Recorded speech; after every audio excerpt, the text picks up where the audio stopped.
ছাদের বাগান, আম গাছ, এই যে আম ধরেছে, আরও আছে দেখাচ্ছি। এই যে আম হয়েছে, খুব যত্ন করে, অনেক রকমের সার দেয়।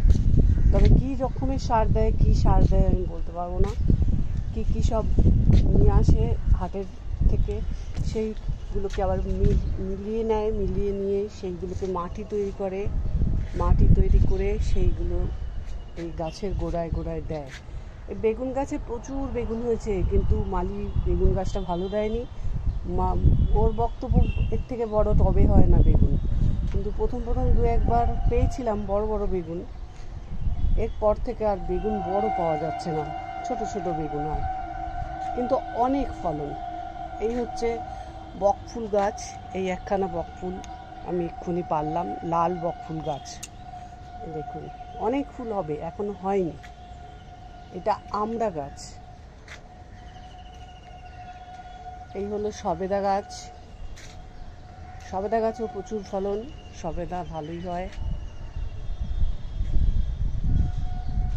এই একটা লেবু গাছ আছে, লেবু গাছটার নাম আমি বলতে পারবো না, কিন্তু এই যে দেখুন লেবুগুলো, এই যে লেবুগুলো নাকি বলে সুগারের পক্ষে খুব ভালো, মানে একটা করে লেবু রস প্রতিদিন যদি খাওয়া যায় সুগার রুগীদের পক্ষে খুব ভালো।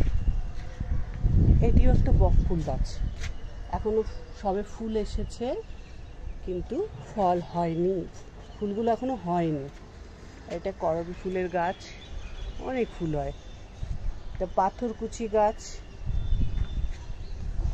সারা বছর ফুল ফুটে থাকে। এই হচ্ছে আমার হাজব্যান্ডের প্রিয় বেদানা গাছ, নাকি ডালিম গাছ, আসলে এটা ডালিম গাছ। ডালিম গাছেও প্রচুর ডালিম হয়, কিন্তু খুব যে বড় হয় বাজারের মতন সেটা বলা যাবে না। এই শিউলি ফুলের গাছ, শীতকালে প্রচুর শিউলি ফুল হয়েছে, এখন ওদের ছুটি, গরমকাল।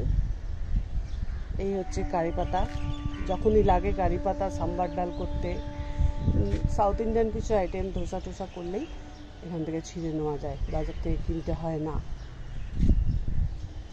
আর এই একটা গাছ, কি গাছ বাহারি জানি না, আমি তো নারকেল গাছের বাচ্চা বলি।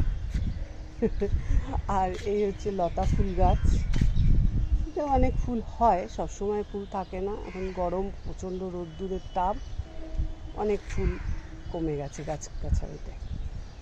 গাছ আছে অনেক ছাদে। এটা হচ্ছে আমার 5 তলার ছাদ, আমি আপনাদের আরেকদিন 4 তলার ছাদের গাছগুলো দেখাবো।